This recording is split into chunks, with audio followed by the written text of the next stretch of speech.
ආයිබෝවන් නැවතත් අපේ වැඩසටහනට සාදරයෙන් පිළිගන්නවා.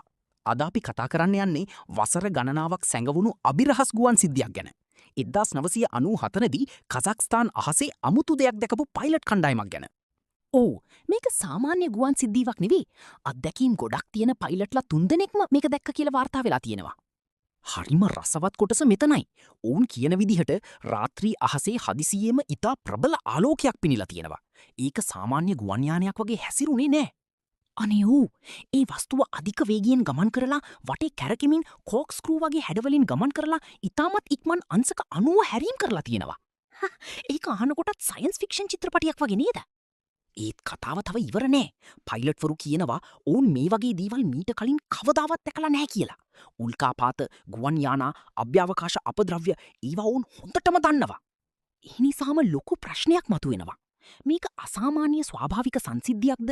අතිශය රහසිගත තාක්ෂණයක්ද? නැත්නම් ඇත්තටම පෘථුවියෙන් පිටත බුද්ධිමත් දෙයක්ද? හරි. අද අපි මේ අභිරහස පියවරෙන් පියවර විමසා බලමු. මොකක්ද ඇත්තටම අහසේ සිද්ධ වුණේ කියලා. 1994 ජනවාරි මාසයේ සීතල රාත්‍රියක්. අහස සාමාන්‍යයෙන් පෙනුණා. තරු කිහිපයක් දුරින් දිලිසුණා.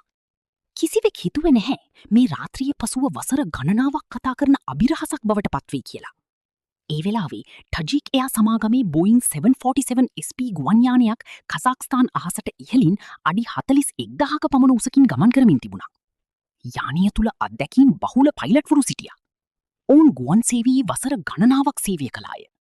උල්කාපාත, අභ්‍යවකාශ අපද්‍රව්‍ය, අසාමාන්‍ය ආලෝක මේ හැම දෙයක්ම ඔවුන් මීට පෙර දැක තිබුණා. නමුත් මේවර ඔවුන් දැක්ක දෙය වෙනස් වුණා. හදිසියේම නැගෙනහිර අහසින් ප්‍රබල ආලෝකයක් දිසුණා. සාමාන්‍ය තරුවක් වගේ නොවෙයි. සාමාන්‍ය ගුවන් යානයක් වගේත් නොවෙයි. ඒක අතිශය ප්‍රබල ආලෝකයක්.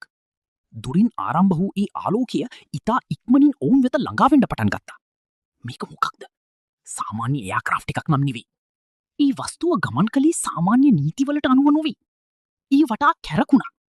කෝක්ස්ක්‍රූ හැඩවලින් ගමන් කළා. ඉතා වේගයෙන් අංශක 90ක හැරීම් සිදු කළා.